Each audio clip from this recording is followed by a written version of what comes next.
दोस्तों, क्या आप इस व्यक्ति को पहचानते हैं? यह है अबू बकर अल बगदादी, जो कि आईसिस का जन्मदाता है, जिसने आईसिस को बनाया।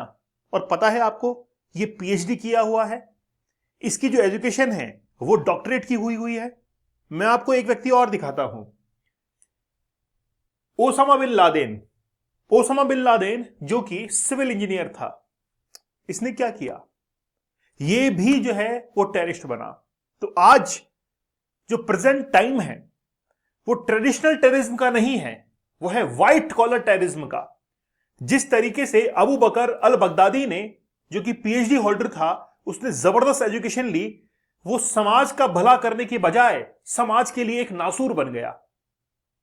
और ये ओसामा बिन लादेन, जिसको जरूरत थी समाज की कि वो आएगा और सिविल कंस्ट्रक्शन करेगा, उसने बिल्डिंगें बनाने की बजाय बिल्डिंगें ढहाना शुरू कर दिया। तो आज व्हाइट कॉलर टेररिज्म जो है वो अपने पांव पसार रहा है। पढ़े लिखे लोग, समझदार लोग, जिनसे ये अपेक्षाएं की जाती है कि ये अपने समझदारी का सबूत पेश करेंगे आगे जाके समाज के अंदर, लेकिन वो टेररिज्म की तरफ मूव हो जाते हैं। रीजंस क्या है, उनके बारे में हम लोग बड़ा खुलकर बात करेंगे, बड़ा गहराई से बात करेंगे कि आज ये जो सोसाइटी पूरे ऑल ओवर वर्ल्ड के अंदर चल रही है, इसका डायरेक्शन किस ओर जा रहा है। पहले हम लोग ये कहते थे कि यार किसी भी व्यक्ति को जो कि पढ़ा लिखा नहीं है उसको बेवकूफ बनाना बड़ा आसान है। आप लोग ये मानकर चलिएगा कि जो बिल्कुल अनपढ़ है उसको आप बेवकूफ नहीं बना सकते, क्योंकि वो अपने जीवन के अंदर काफी प्रैक्टिकल होता है। उसने जो कुछ भी हासिल किया है अपनी एक्सपीरियंस से, अपने अनुभव से हासिल किया है।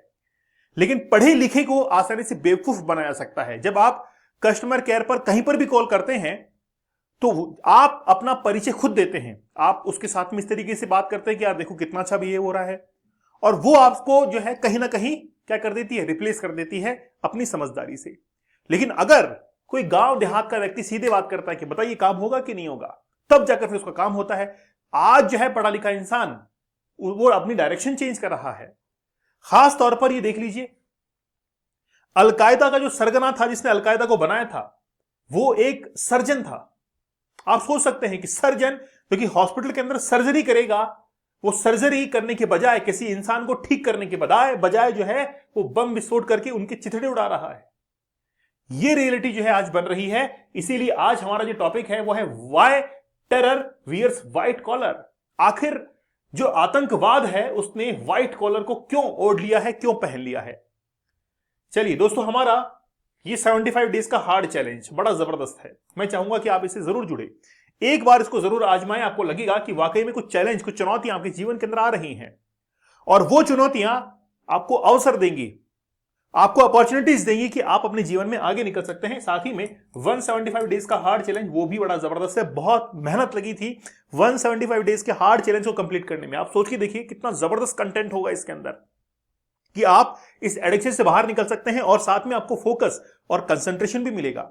आप किसी बिजनेस के अंदर या एग्जाम के अंदर बहुत अच्छा कर सकते हैं। चलिए बड़ा विस्तार से बात करते हैं। अलकायदा है, आईसिस है, आज ये जो संगठन है, इनके मॉड्यूल्स को जो ऑपरेट कर रहे हैं उनमें आप देखेंगे पढ़े लिखे लोग ज्यादा हैं। मैं अपनी बात जो है थोड़ा सा अभी रिसेंटली जो घटनाक्रम चला है उसके बारे में बताता हूं। 9 नवंबर के दिन दिल्ली पुलिस को ये एक क्लू मिलता है कि जम्मू कश्मीर से लेकर लखनऊ तक एक पूरा मॉड्यूल काम कर रहा है, जिसमें 3000 केजी आरडीएक्स, साथ में अमोनियम जो नाइट्रेट है वो भी उसके साथ में क्या हो रहा है, उसका क्या कहते हैं उसको, उसकी स्मगलिंग हो रही है। मतलब वो पास हो रहा है इन जगहों के ऊपर। अब एक्चुअली में क्या है, जब पुलिस को ये पता लगा कि 9 नवंबर के दिन इस तरीके से है, तो उन्होंने फरीदाबाद जो मॉड्यूल था उसको पूरी तरीके से ब्रेक कर दिया और 3000 केजी जो आरडीएक्स है वो बरामद किया। अब बात यह है, 11 नवंबर को ही फिर दिल्ली के अंदर ब्लास्ट होता है, और वो एक कार के अंदर होता है। कार के अंदर जो मरने वाले लोग थे वो यूपी से, इनसे बिलोंग कर रहे थे। और आप देखिए व्हीकल को किस तरीके से उन्होंने ट्रांजिट किया है, व्हीकल का ऑनर सलमान, किस तरीके से वो जाती है, और फिर जो है लास्ट में जाकर उसका क्लू कहां मिलता है, पुलवामा के लिए। न्यूज़पेपर्स के अंदर ये चल रहा है। एग्जैक्ट तो ये अभी तक पता नहीं चला है, एनआईए अभी इस पे इन्वेस्टिगेशन कर रही है, जो कि एंटी टेरर एक ग्रुप है वो काम करती है उसके लिए। वो इन्वेस्टिगेट करके बताएगी कि वाकई में हुआ क्या था।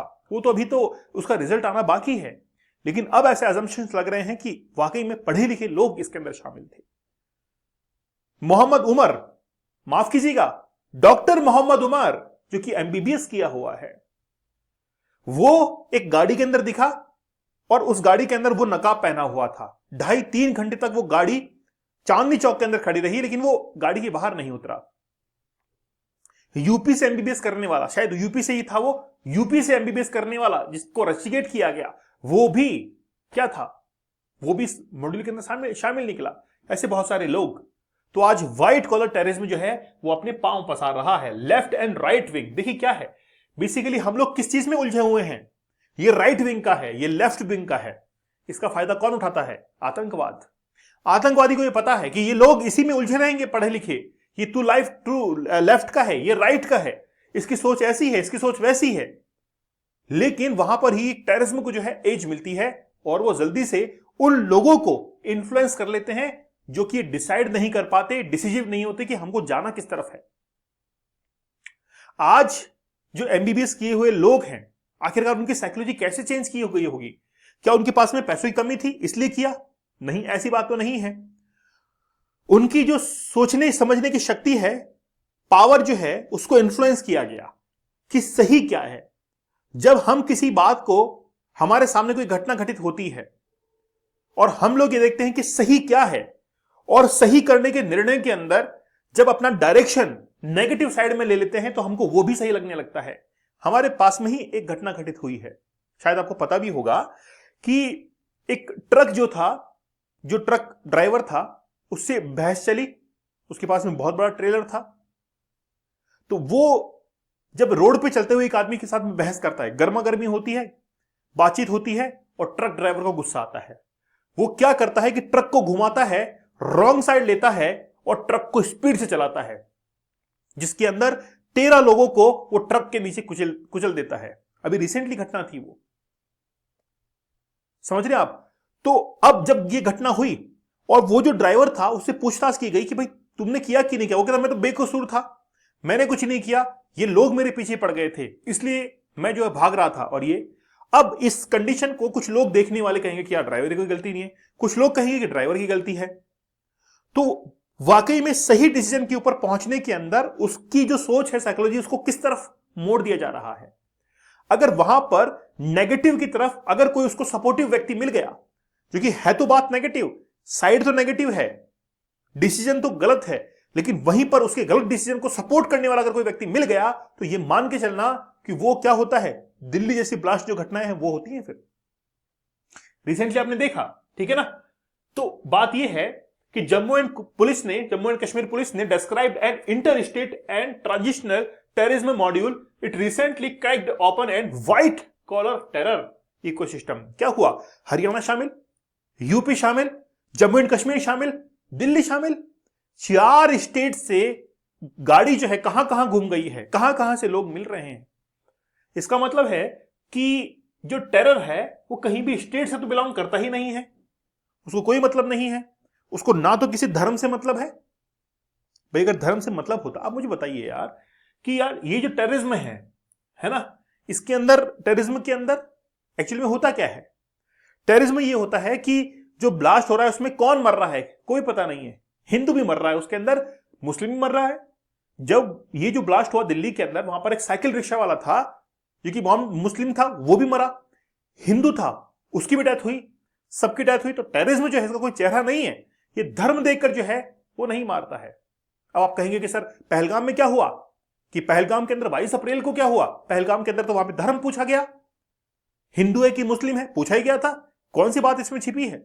लेकिन बात यह है कि टेररिज्म जो है, टेरर जो करते हैं, एक्चुअली में जब इसका नुकसान जो होता है, कोलैटरल डैमेज जो होता है, उसके चपेट में सब आते हैं। ठीक है, तो आज जो बेसिकली टेररिज्म जो है उसका चेहरा पूरी तरीके से बदल चुका है। इसको कहा जा रहा है व्हाइट कॉलर टेररिज्म कहा जा रहा है। तो मैंने आपको एग्जांपल बताया, तो कश्मीर, यूपी, ये सब जो है आज इंटरस्टेट फैले हुए हैं। तो मॉड्यूल में कम से कम 5 डॉक्टर जो है वो शामिल थे।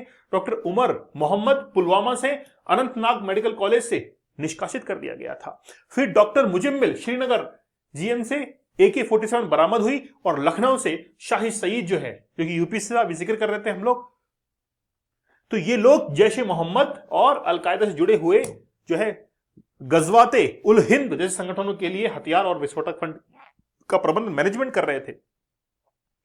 कोई भी विस्फोटक है उसको किस तरीके से ब्लास्ट करना है ये पढ़ा लिखा व्यक्ति आसानी समझ सकता है, और पढ़े लिखे आदमी को उस डायरेक्शन में मोड़ना बड़ा आसान होता है, क्योंकि वो जब वो डिसीजन लेता है ना। एक वो फिल्म आई थी चक्रव्यूह, है ना, चक्रव्यूह ही थी वो फिल्म, अभय देओल जिसके अंदर था।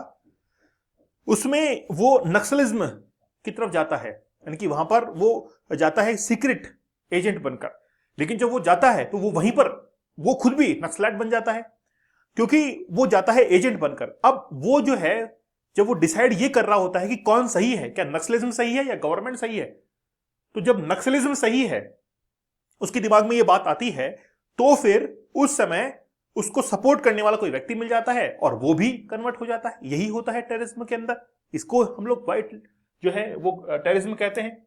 अब देखिए ISIS Abu Bakr al Baghdadi PhD holder, al Qaeda का अयमान अल जवाहिरी सर्जन, और Osama bin Laden civil engineer था। भाई क्या मानते हैं आप? पढ़े लिखे लोग हैं, पढ़े लिखे लोग, पता किस डायरेक्शन में ये लोग जा रहे हैं, और हम तो मतलब सोच भी नहीं पाते कि यार कोई व्यक्ति ऐसा भी नहीं कर सकता है। ठीक है, तो व्हाइट कॉलर टेररिज्म जो है ये बढ़ता चला जा रहा है। टेररिज्म जो ट्रेडिशनल था उसका अंत आ चुका है, पढ़े लिखे लोग आज ज्वाइन कर रहे हैं। दोस्तों हमारे डीप वर्क इस कोर्स को जरूर ज्वाइन कीजिएगा। Elon Musk, Bill Gates, Ratan Tata, mark Zuckerberg सब जो है इन टेक्निक्स को इस्तेमाल करते हैं जो कि मैंने इसमें बताई हैं। साथ ही में हमारा 75 डेज का हार्ड चैलेंज या फिर 175 डेज के हार्ड चैलेंज को आप लोग जरूर ज्वाइन कीजिएगा। दीपक इंद्रा ऑफिशियल टेलीग्राम पर मुझे जरूर ज्वाइन कर लीजिएगा। तो मिलते हैं आप लोगों से अगले सेशन के अंदर, तब तक धन्यवाद, थैंक यू, जय हिंद।